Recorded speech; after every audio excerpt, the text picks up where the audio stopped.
Bueno, entonces la idea de reconectarnos un toque era para cerrarlo al tema ya y congelarlo, porque si no siempre queda cortado por la mitad. La verdad que me colgué, evidentemente hablo demasiado, me colgué y no lo terminé de cerrar.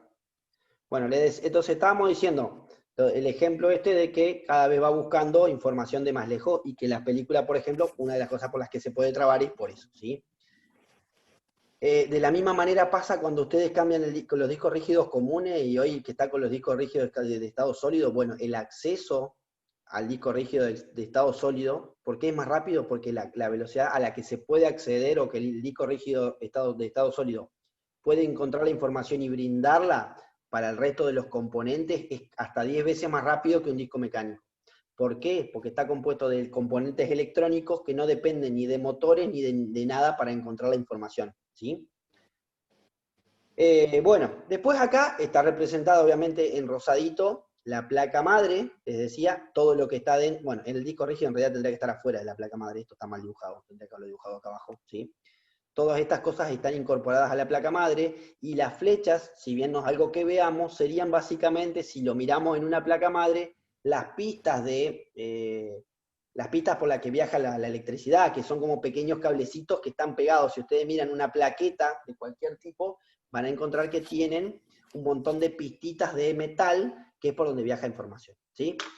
Y las flechas representan lo que se conoce en la informática como los bases o los buses, ¿sí?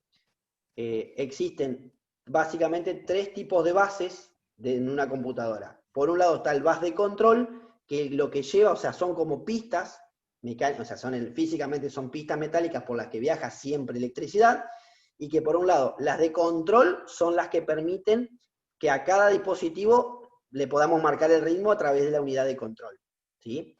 Entonces, por unas pistas viaja el ritmo a la que tiene que transmitirse la información, ¿sí? Y después las que serían acá las que están representadas en celeste, ¿sí? Y las que están representadas en violeta yo tendría que haber puesto en realidad, en cada una tendría que haber puesto 2 flechas de ida y 2 flechas de vuelta. Porque el procesador y la unidad aritmético lógica se comunica con los demás dispositivos a través de dos bases. El bus de memoria y el bus de datos.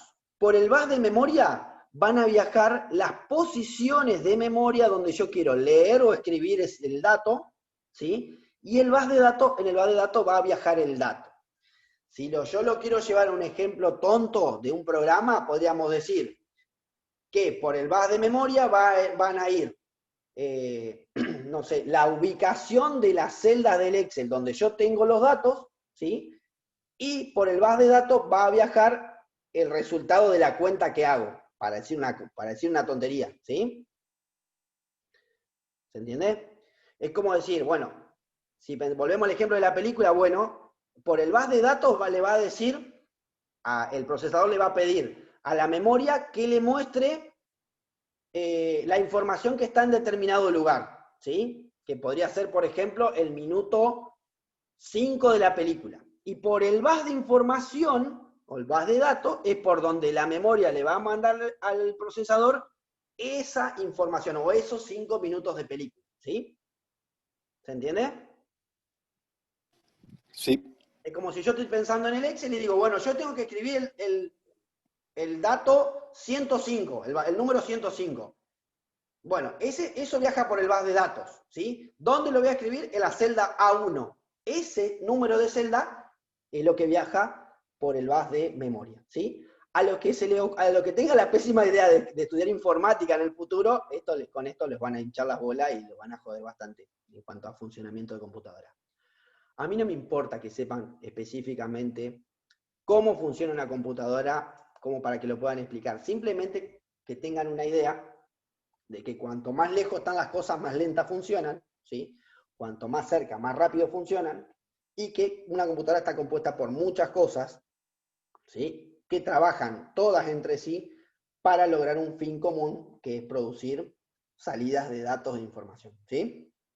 Obviamente todo esto, como les decía, los datos que viajan, el control, todo esto maneja, por supuesto, la parte de datos y de software. Así como viaja por el bus de datos los datos en sí, viajan las cosas que tienen que hacer con esos datos. O sea, Si yo le doy 2 datos y los tengo que sumar, el procesador va a tener que buscar qué datos tiene que sumar y qué cuentas tiene que hacer. En este caso, sumar.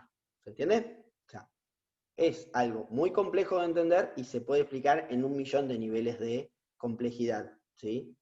Y no me considero ni siquiera con la capacidad de explicarlo mucho más a fondo. Lo más simple que se me ocurre decirles, como para que tengan una básica idea, es esto. Pero más o menos, acá vamos a encontrar en este esquema los principales componentes que hacen que una compu funcione. Después, por supuesto que hay un montón de cosas más. Por supuesto que hay muchos otros componentes que trabajan intermedio a todas estas demás cosas y con otras funciones. Sin ir más lejos, la pila de la computadora, o la memoria CMOS, que es la que se usa para arrancar, pero todo eso, en este caso, como funcionamiento general, no me interesa, y para lo que nosotros queremos, tampoco, ¿sí? Bueno, entonces, esto era básicamente lo que quería hablar, cerrar un poquito el tema de hardware, saber que obviamente esto está relacionado con el trabajo práctico de ahora, que es de software, y que todo tiene que ver con todo, porque como ya les dije al principio, el hardware sin el software no sirve de nada, y el software sin hardware tampoco, ¿sí? Entonces, seguimos por ese camino, en cuanto a teoría, y lo que les dije, a partir de la clase que viene, si Dios quiere, salvo que tengan consultas, si tienen consultas, piénsenla, anótenla y las resolvemos. Y si no, vamos a empezar un poquito a trabajar con algo distinto, trabajar un poco con el funcionamiento de PowerPoint, para que ustedes puedan hacer algunas presentaciones un poquito más profesionales o más lindas, o que puedan saber cómo cambiar determinadas cosas que quizás no saben, ¿sí? Bueno, muchas gracias por volver a conectarse. Un gusto haberlo visto, chicos. Espero que se haya entendido algo por lo menos. Y bueno, y nos vemos la semana que viene. Sí, se entendió bastante. Bueno, me alegro Sí, mucho. profe, se entendió re bien. Buenísimo. Bueno, los dejo, les mando un beso grande a todos, saludos, tengan buen fin de, nos vemos la semana que viene. Igualmente, No, profe, mentira, nos vemos. Mentira, si nos vemos el viernes. nos vemos en 2 días, que es la semana que Es viene. El verdad. viernes nos vemos. Dale. Bueno, Yo me a las buen 3. jueves. Igual, ya queda re poquito para que se termine el año escolar. Ya lo tenemos, Agos, ya está. Ya Sí, la verdad que llegamos hasta acá, ya estamos. Si llegamos hasta acá lo pasamos tranquilo, no se preocupen. Ya, listo. Que estén bien. Nos vemos. Igualmente, Adiós, chau, chau. Chau, chau. adiós.